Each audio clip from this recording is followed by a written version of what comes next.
उत्तराखंड राज्य में आगामी साल 2022 में होने वाले विधानसभा चुनाव के मद्देनजर प्रदेश की दोनों मुख्य पार्टियों के साथ ही आम आदमी पार्टी भी चुनावी मूड में आ गई है।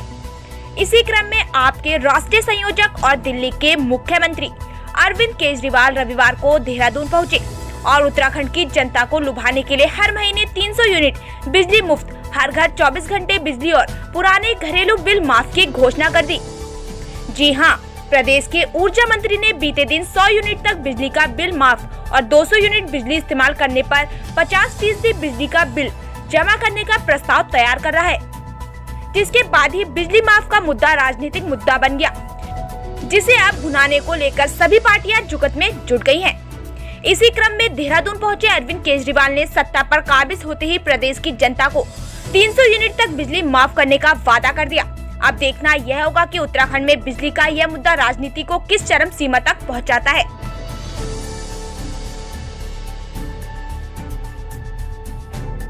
अगर बिजली फ्री देंगे तो आप बताओ, आप वोट दोगे नहीं दोगे?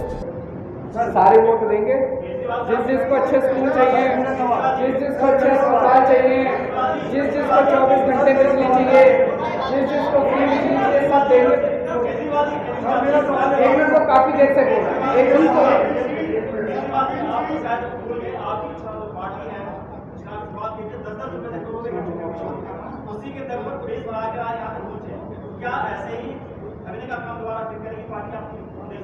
देखिए जी, हम अगर चोरी रोकने वाली पार्टी है तो हम तो चोरी करते नहीं। हमारे पास फंड तो आप ही से 10 रुपए लिए, अब आपसे 100 रुपए लेंगे। इस बार आपसे भी 100 रुपए लेंगे, इनसे भी 100 रुपए लेंगे। जनता के चंदे से चलने वाली पार्टी है और जनता के चंदे से चलेगी।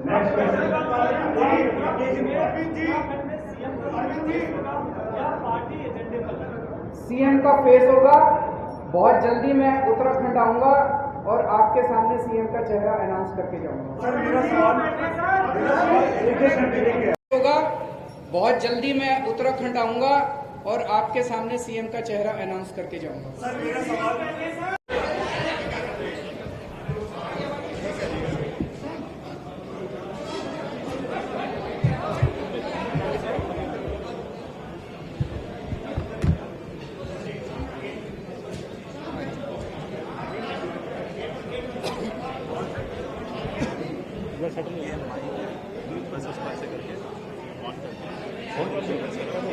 सर का बस उधर से ऑन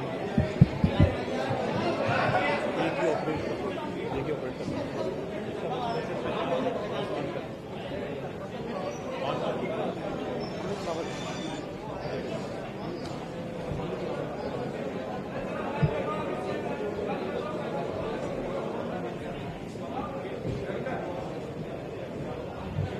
शुरू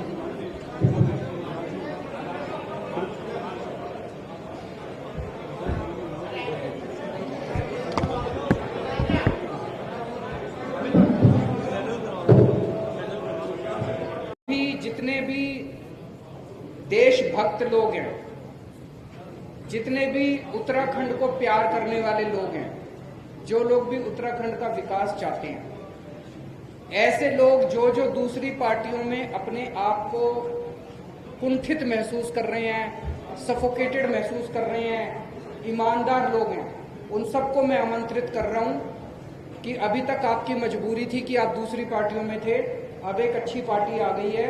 उत्तराखंड की राजनीति करवट ले रही है, उत्तराखंड की राजनीति बदलने वाली है, उत्तराखंड की दिशा और दशा बदलने वाली है। आप सब लोग आइए और आम आदमी पार्टी जाइए। बहुत बहुत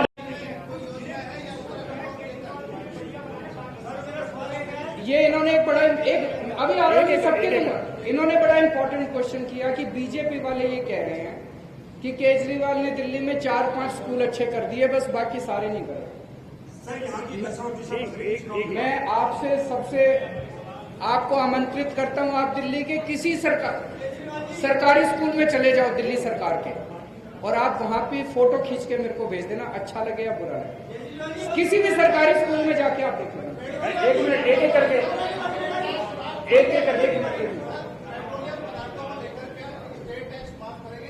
गाड़ी में बैठ करके तो मैं सोच रहा था कि आज ये जो दिन है, क्या ये वाकई में हमारे बहुत बड़ा गर्व वाला दिन है या हमारी किस्मत वाला दिन है, जिस दिन सर खुद यहाँ पे पहली बार ऑफिशियल विजिट में देहरादून आए हैं।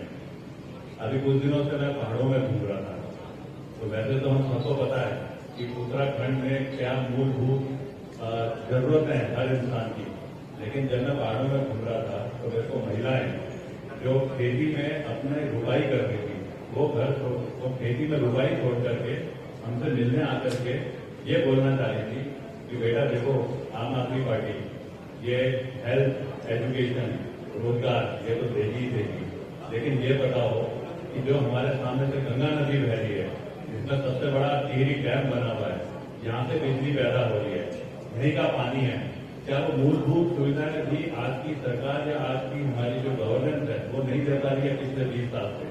तो मैं सोच रहा था आज आते हुए एक आदमी जिसने अपनी मेहनत से सबसे बढ़िया जो इंजीनियरिंग कॉलेज होता है आईआईटी खड़गपुर से इंजीनियरिंग करी, उसके बाद में टाटा स्टील में उस जगह नौकरी करी जहां पे कि माओवादी थ्रेट है आज के जमाने में, और लोग बड़े पिछड़े हो गए। उसके साथ मदर टेरेसा जैसी संस्थाएं जो मदर टेरेसा ने बनाई थी, नॉर्थ ईस्ट इंडिया में क्या समस्याएं हैं, सिक्किम में किस तरीके का आज एक समाज चलता है, उनके ऊपर स्टडी करी। उसके बाद सिविल सर्विसेज वो क्वालिफाई करा, उसके बाद नौकरी करी। नौकरी करने के बाद में एक अच्छा एक्सपीरियंस लेकर के दिल्ली जैसी जगह जहां पे पावरफुल मानी जाने वाली हमारे देश की कांग्रेस और बीजेपी की बिल्कुल तगड़ी वाली राजनीति होती है, उस जगह पे स्थापित करा दिल्ली में गवर्नेंस मॉडल। वहां पे साबित करके दिखाया कि वो गवर्नेंस मॉडल में जो मूलभूत सुविधाएं हैं वो देने के बाद ही दिल्ली के पढ़े लिखे लोग वो बार बार रिपीटेडली 2 बार कांग्रेस बीजेपी को आउट करके एक पार्टी को अपने इलेक्शन में जिता करके लेके आ रहे हैं। इसका मतलब तो बड़ा साफ है कि ये गवर्नेंस मॉडल है जो उत्तराखंड में करने में और आसानी है, लेकिन हो नहीं पा रहा था। क्यों? क्योंकि समझ नहीं आ रही थी। क्या किस्मत है आज हमारी। मैं आज ये जो प्रेस और लाइव जो चल रहा होगा, मैं उन महिलाओं को, बुजुर्ग महिलाओं को जो बीच में पहाड़ में मेरे को और आम आदमी पार्टी की हमारी टीम के लोगों को मिलती थी और बोलती थी कि हमारी समस्याओं का हल क्या होगा, देखो आज वो किस्मत वाला दिन शुरुआत हो रही है। उन समस्याओं को कैसे हल करना है, कैसे उसको ठीक करके उत्तराखंड का नवनिर्माण जो में बोल रहे हैं वो किस तरीके से होगा। आज मैं जरूर अरविंद केजरीवाल सर को सबसे पहले तो धन्यवाद बोलना चाहता हूं कि आप हम सबका हौसला बढ़ाने यहाँ पे आए, और यकीन दिलाना चाहता हूं पूरी आम आदमी टीम की तरफ से, आम आदमी पार्टी की टीम की तरफ से उत्तराखंड में जो है कि जो आपने हमारे लिए सोच बनाई थी कि मैं उत्तराखंड के लिए भी कुछ करना चाहूं तो मेरे को अच्छा लगेगा, आज उस सोच को पूरा करने के लिए टीम धीरे धीरे स्ट्रांग होती जा रही है, लोगों के अंदर जज्बा बढ़ता जा रहा है, और खाली बस एक चीज रह गई है, ग्राउंड पे इम्प्लीमेंट करना। ग्राउंड पे इम्प्लीमेंट करने की ताकत हमारे में है, तरीका खाली हमें समझने की जरूरत है। कोई भी हम कभी भी नेगेटिव पॉलिटिक्स नहीं खेलेंगे, फालतू के हम कमेंट्स नहीं मारेंगे कि बिजली फ्री हो जाती है, पानी फ्री हो जाता है, रोजगार दे देंगे। हम लोग कहीं पे भी पॉलिटिक्स में वो वाली चीजें नहीं करेंगे कि एक मुख्यमंत्री बनता है बाकी सब उसके पीछे पड़ जाते हैं। हम गवर्नेंस का एक अच्छा मॉडल लेके आएंगे, और उसके लिए मैं अरविंद केजरीवाल सर से रिक्वेस्ट करूंगा कि सबको हमको अपने संबोधन से अच्छे तरीके से अवगत करें। धन्यवाद।